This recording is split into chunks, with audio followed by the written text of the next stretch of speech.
welcome, welcome, welcome. Jaylen Brown is back,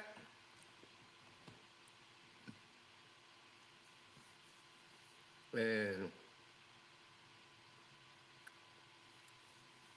he didn't miss a beat. Mm-mm.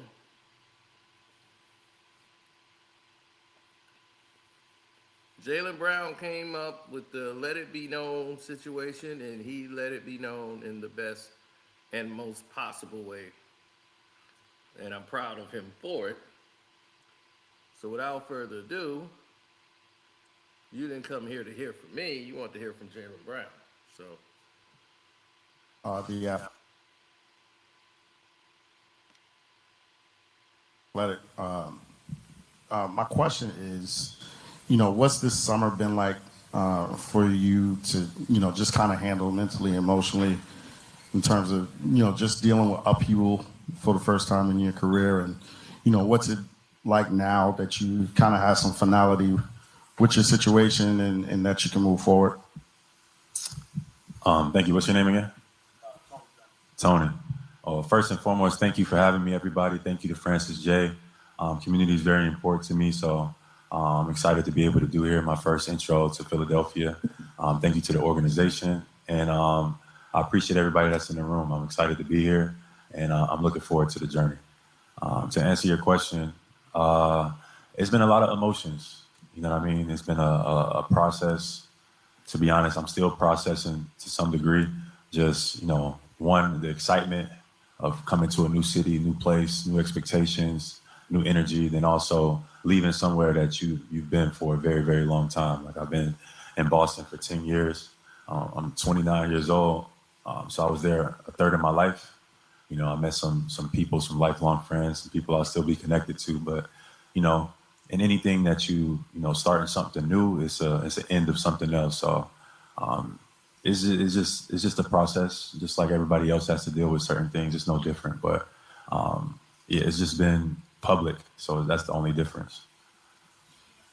Hey, Jaylen, back here in the middle. Hi, Gina Mizell from the Philadelphia Inquirer. Great to see you. You're obviously coming off a career season, and now you're joining a roster with a lot of expectations now going into this year. As you've gotten to know some of your new teammates and sort of gone through that sort of processing thing, just what do you feel like this team most needs from you, both on the court and off the court, especially with the championship experience that you bring? Here we go. I'm not sure completely yet. I think we'll figure out as time goes on, as we start to spend time with each other, get on the court, and have conversations, etc. But I'm excited to just be myself. I think that's one thing that I can promise the city and the organization and the coaching staff, that I'm gonna come in every single day and be myself, put my best foot forward, lead with my integrity, lead with my mentality, and lead with my capacity and my will to win. So we'll figure out the X's and O's and the ins and outs, but winning is the agenda. So that's the first thing that's on my mind. Boom. Hi, Jaylen. Over here. Adam Aronson from Philly Voice. You've played against this team more than any other in your career. I'm curious, you sort of alluded to it, the process of not just turning the page on your 10 years in Boston, but sort of processing that this team that has been a rival of yours for so long is now where you're going to be. Just what has that sort of been like, and how have you sort of processed that aspect of it as someone who's competed against this team for so long? Yeah, as someone who's competed against Philadelphia for a large amount of time, one thing I could say is the fan base here is incredible. Like, they really get behind the guys. It's one of the harder playing arenas to be in, with the intensity level, with the engagement. So with the fan, they just, you could tell that they love the city and the team here. So that's the first thing that you notice. And then other than that, the talent level, it's always been talented players that have come through Philadelphia since, I've been in the league, and this team now is no different. So being able to watch some of these guys from afar, Maxey and B, et cetera, and them developing their careers and even having a relationship with them even before I got here, it's nothing but respect. Some of the best players in the league have been in Philadelphia, and now we're just all coming together. So I'm looking forward to the journey. Jaylen, right here. To your right, Pat Gallen from CBS. What has your communication been so far with members of the organization, Joel, Tyrese? I'm sure they've reached out to you, but what has that level of communication been? And who reached out first? Who was the first one to get in touch with you after the trade? Damn, who was the first one? I'm not even sure. When it first got traded, I just threw my phone across the room.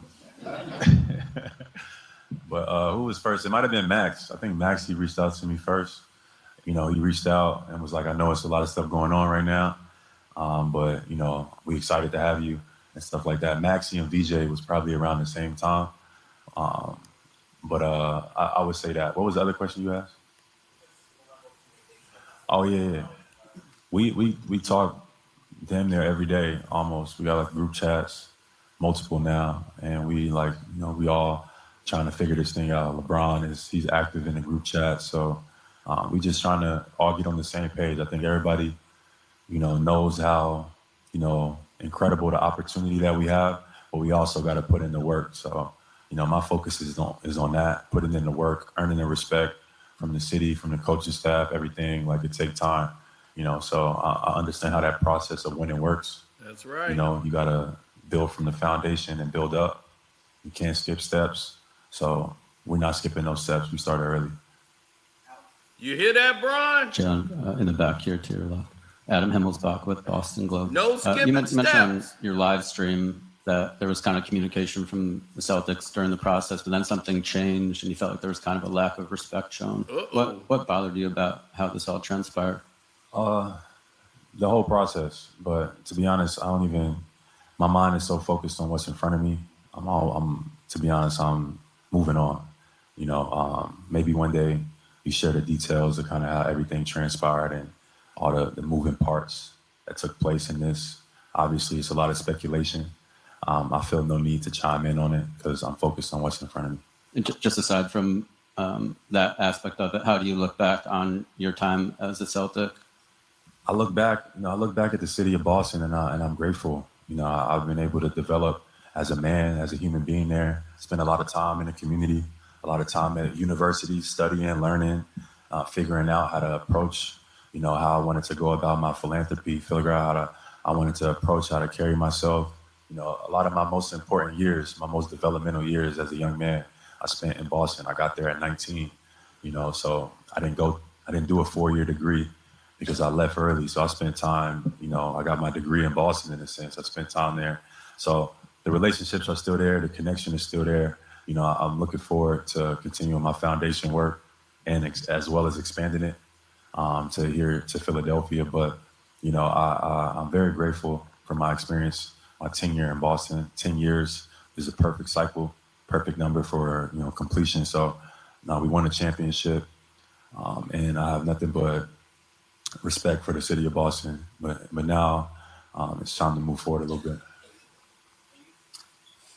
Jaylen, Amy Fadul, NBC Sports Philadelphia, right here. A lot was made at the time of you being left off that Olympic roster, and you even spoke to how that kind of fueled you.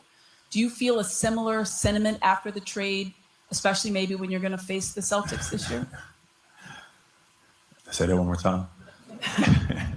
You're going to face them a couple times. Yeah. I'm just saying, this is one day at a time. That's all I got. Jaylen, to your left, in the back. Over here. David Murphy with the Philadelphia Inquirer. You're coming into a situation where obviously Joel's been here for a long time. Tyrese is pretty well established. Then you've got, kind of the king coming over. The dynamics in terms of leadership, teammates, is that something that will need to be figured out? The question of kind of whose team is it?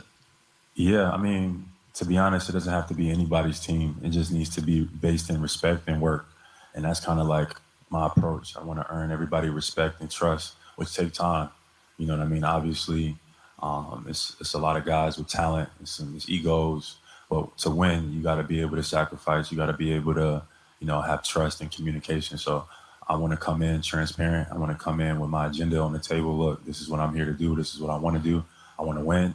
And we kind of can figure out how to, respectfully move around each other. But it takes a level of time to develop and earn respect from each other. But my approach has always been my work ethic. So like being the first to the gym, being in the film room, I'm looking forward to learning from LeBron. Looking forward to learning from all those guys. But even LeBron, just everything that he's endured during his career on and off the floor. Like one of my favorite things to do is learn. I can't wait to just soak up as much information as I can and apply it to myself. Don't do that. How would you characterize your relationship with Joel up until Don't now, do and that. what's the communication been like with you? Joel, it's been good. Me and Joel have been friends throughout the years, have mutual respect. I know he loves soccer. I love soccer. So we talk about that a lot and stuff like that. He reached out too when I got traded. He reached out the same day. I talked to him on the phone. So I'm looking forward. I'm looking forward to, earning everybody's trust and respect and grinding and impacting winning. That's what I've done my whole career. I plan on doing the same thing here. Jaylen, right here, back right over here. Paul Hudrick, Liberty Ballers. Welcome to Philly. You were a guy who was a high draft pick, but you came into a contending team in a very competitive situation.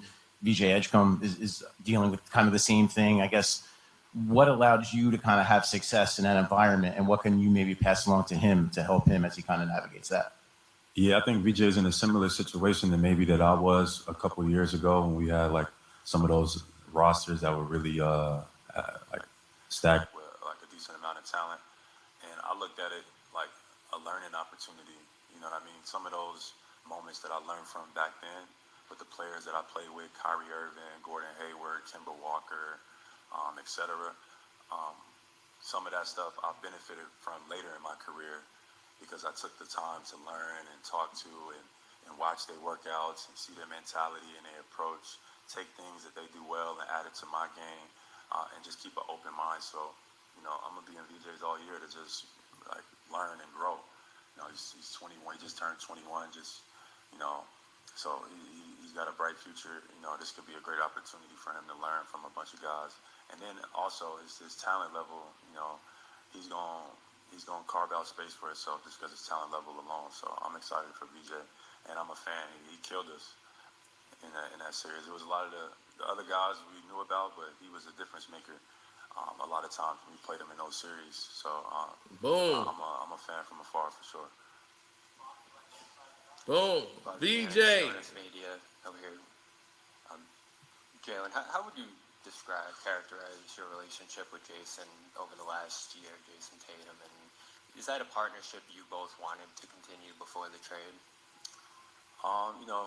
We won a championship together, so it was learned. Now, let's pause it right here for a minute. Now, as he stated, as you guys can see, he stated that VJ was the problem in the series. VJ was the difference maker. I want you all to hear that. I can't wait to just soak up as much information as I can and apply it to myself.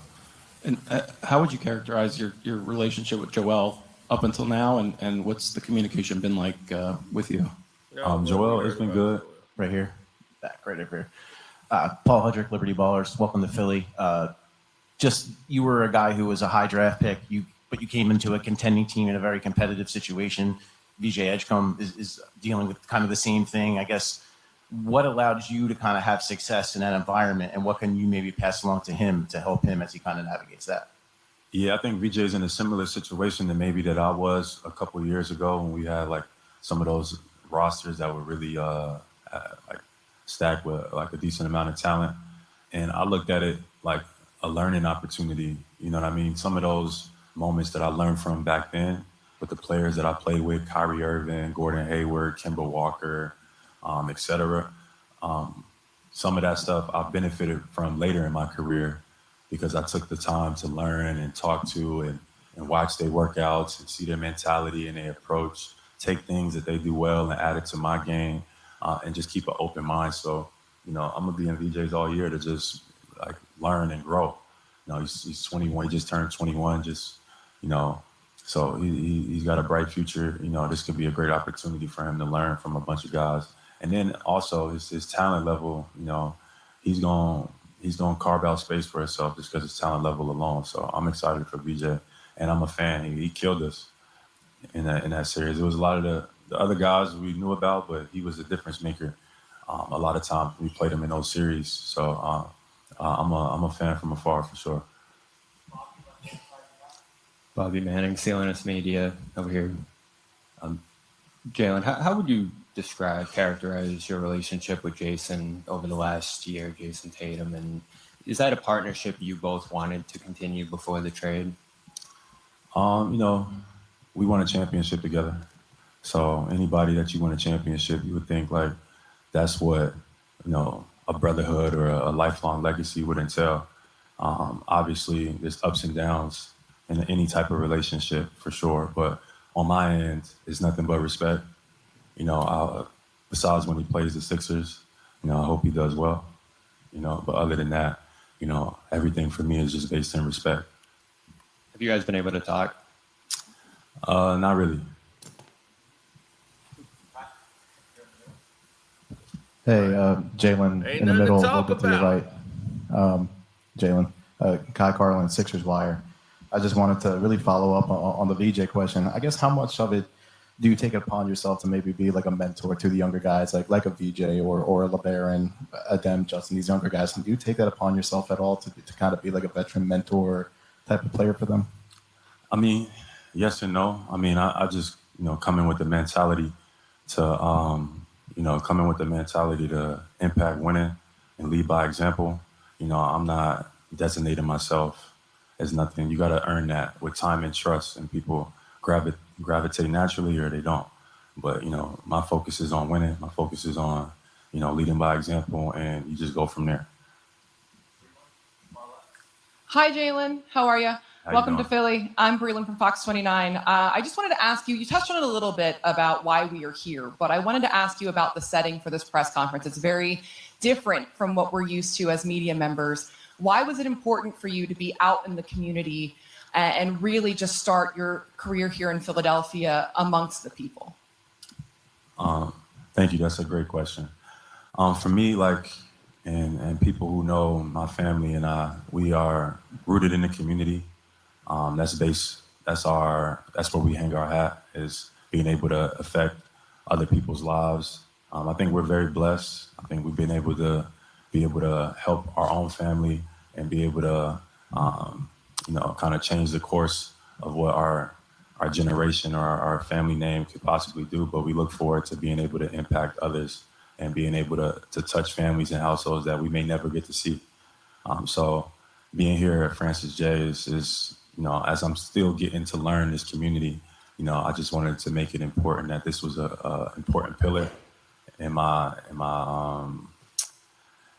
life and community and the foundation. And as I'm getting started on the journey and embarking the journey here in Philadelphia, you know, the introduction, the first impression is everything. So I just wanted to let people know in Philadelphia that this is something that is important to me. And my first introduction to the city through my press conference today, I think is just an example of that. So I'm happy to be here, and thank you to the community for allowing me to be here and hold my space here. But I'm looking forward to learning the community, meeting some people, like-minded individuals, and doing some work. So, you know, that's what we're about.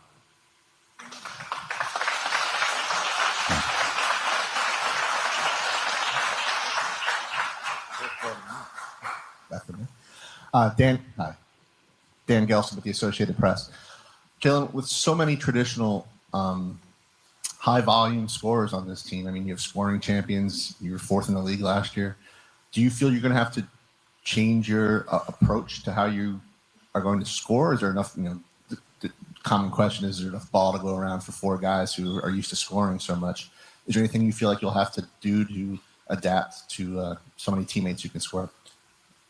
My focus is winning. So, I mean, obviously, you know, other people's focus may be scoring, and my focus is going into every practice, every meeting, every shoot around, every film session is like, how do we win night in and night out?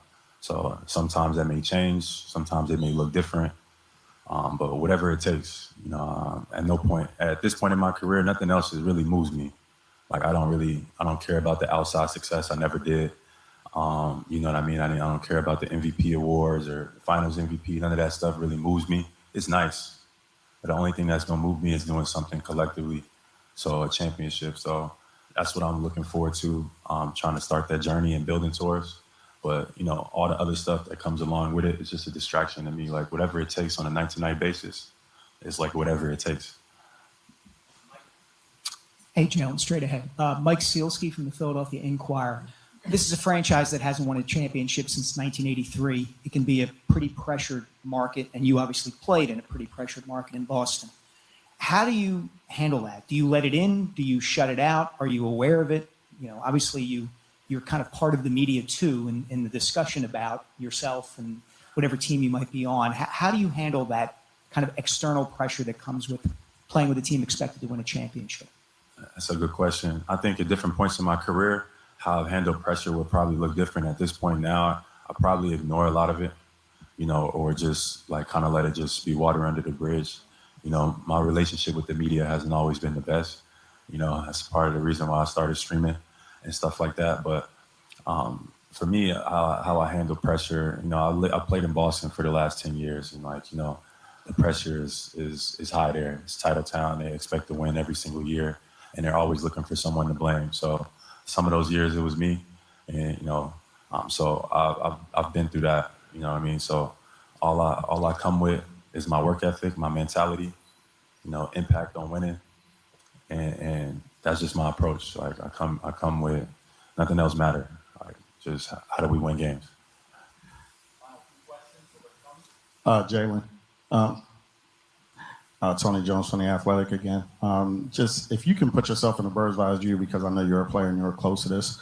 Can you describe, Philadelphia's offseason to you in terms of, just the collective and getting you and, being able to get LeBron, but also, Dean Wade and Anthony Simons, just, everything that, the front office was able to accomplish. And, what were your thoughts on that, just kind of on the collective?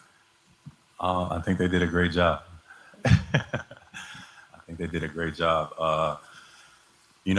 Like obviously on paper, we're excellent. I think so. We have a lot of talent, compared to other teams in the league. But I've been around a long time, long enough to know that just what you have on paper don't really mean nothing. It doesn't really, it can if you put the work in, but it also, if you allow distractions, if you allow the media to get into your locker room, if you allow certain things and the personalities don't work, it can be a detriment. So I'm aware that, it could go either way. It just takes the amount of work and the transparency and the leadership can really guide this thing or not. So for me, I'm just focused on that. How can I, lead with my heart, lead with my work, my mentality? Obviously on paper, we look great, but like, let's all slow down. It takes real work every single day in order to make something like this happen. So for me, the work has started already. So I'm looking forward to it. I'm not a stranger to work. My relationship with work is great. So I'm looking forward to doing whatever it is I need to do, whoever I need to talk to make sure that we get on the same page and that everybody's focused on the same thing. Because that we do that, then we'll be where we want to be. Final question, back left, Gary Washington. Jaylen, Gary Washington, Boston Globe. How difficult have the past 6 weeks been? You were obviously open for, the Giannis trade potentially didn't go through. Then you were kind of dangled out there for a while, and people started kind of dissecting your game, dissecting your personality, your impact in the locker room. How did you deal with that, and how difficult was that? Now are you motivated to change what people think of you? Yeah. How difficult? What's the honest? How do I answer that, Gary? I don't know. I feel like I've dealt with that for a while, internally, externally. You know what I mean? I just choose to not focus on. I choose to focus on what I focus on.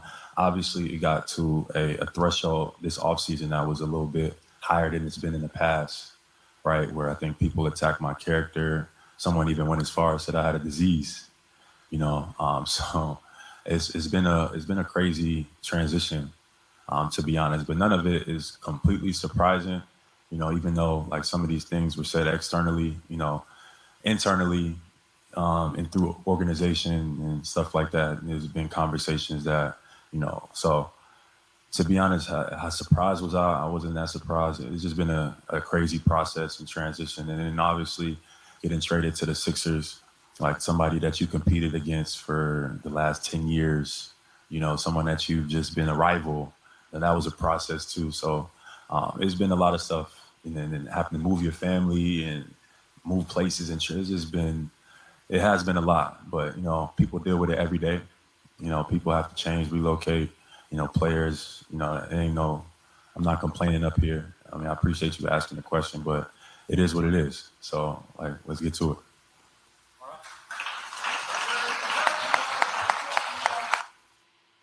it. A standing ovation at a press conference in Philly.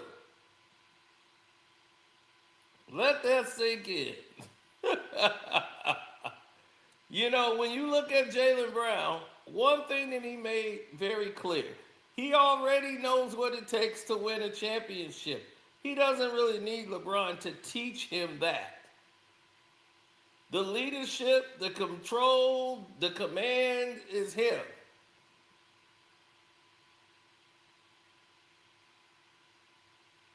Him and Anthony Simons played together in Boston just last year, before they traded Simons.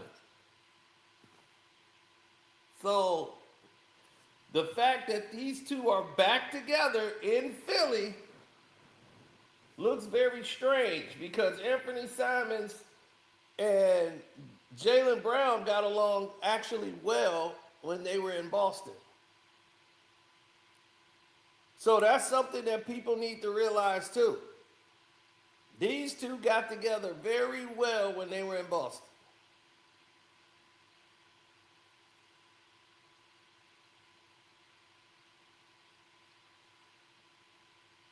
And for some reason, Boston decided that Jaylen Brown and Anthony Simons needed to go, and Hauser and Pritchard was a better combination.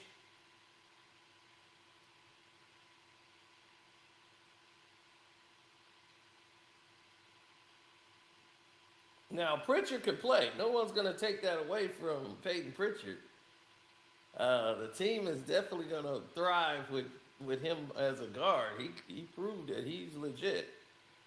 But there's things out here that should be explained that can't and isn't being explained.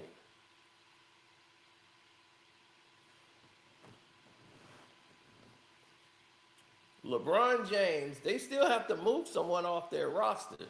The Lakers have to make a move to decide what they're going to do with the last roster spot, as they just picked up another player, but they got Bronny already signed. So they're going to have to make a decision on if they're going to waive Bronny or this new guy that they just picked up. And it was like, well, you just picked him up, so you must be getting ready to waive Bronny.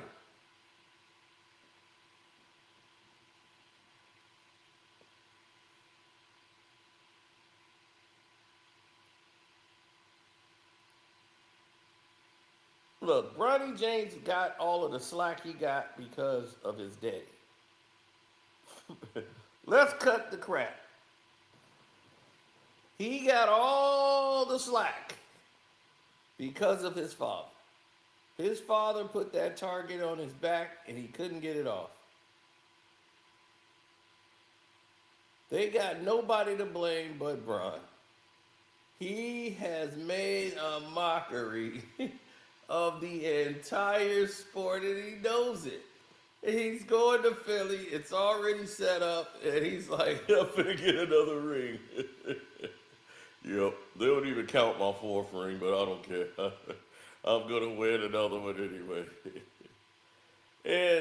and Magic is like, nope, So they know what this is already. They know what's going on here, man. It is all a circus. And when LeBron James comes into full screen picture live, it becomes theater. Now it becomes performative. So all the people and everybody involved or surrounded by it, they have to make their way through it. It's like making your way through a figure eight. You have to figure out the direction that you want to go towards.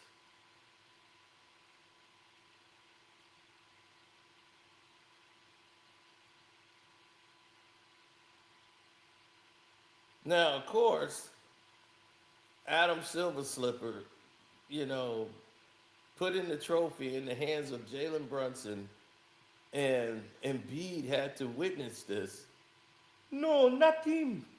No, no, not him. The Knicks, this team is garbage. How? How could this even be? It does not make sense. It's not logical. This little bitty man. No. He get the trophy over me? No. No way. So by them screwing up the league like that, it created the situation for where a Jaylen Brown and all this opportunity can be made public. So they can bring all of this full circle.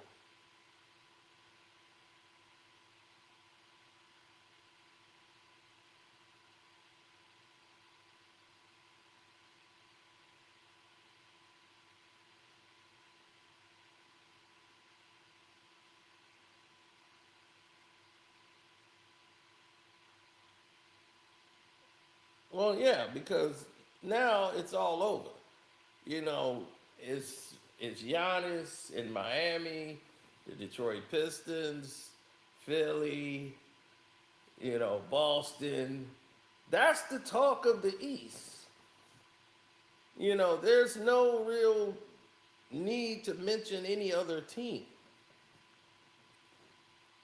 The Wizards are there, the Cavs have been mentioned. But other than that, these other teams have not been thought of.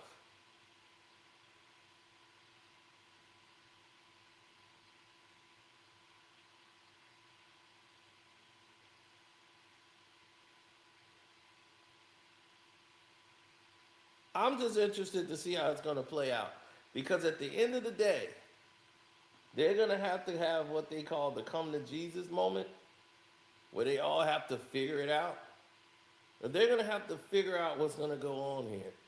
Because when they start having a problem defensively, and guys can't keep up or match up or help out LeBron, and LeBron starts pointing fingers, that's when you're going to have to start being real mentally tough.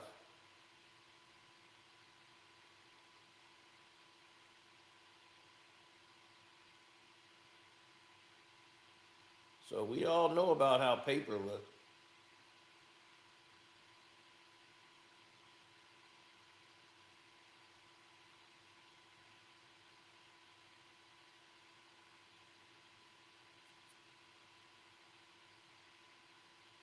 Oh yeah, the Raptors are the dark horse. You know they're gonna have Kawhi Leonard back, so we'll see how that looks. But yeah, they're always a dark horse pick. Oh no, no question about that. Jaylen Brown is always going to be physically ready for the challenge. I don't think you're going to have to worry about Jaylen Brown. I mean, yeah, Jaylen Brown being physically unfit for the role or he's coming in out of shape. You got to worry about that with LeBron. You know, a lot of people deem him as lazy.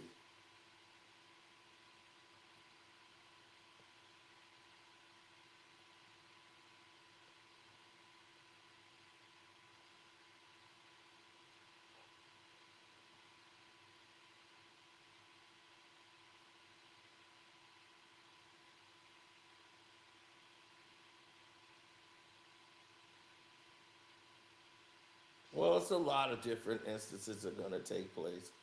It's just finding your own niche. And once you could find your own niche, then you can go from there. So it's always going to be a difference in opinions when it comes to that, you know. So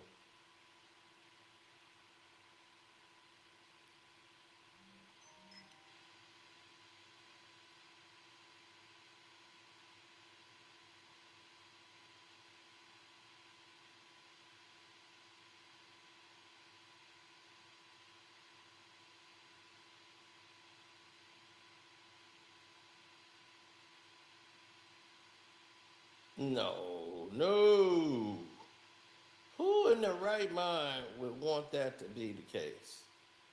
I'm sitting there minding my own.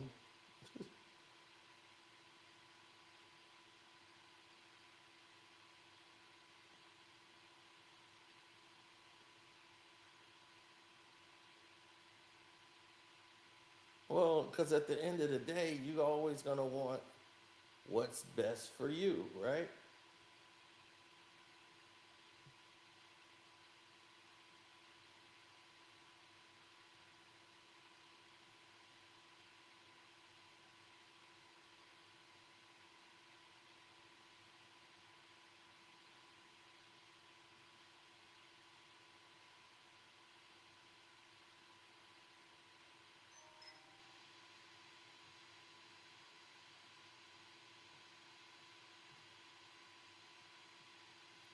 Oh, yes. Well, it's a lot of people that don't see things your way.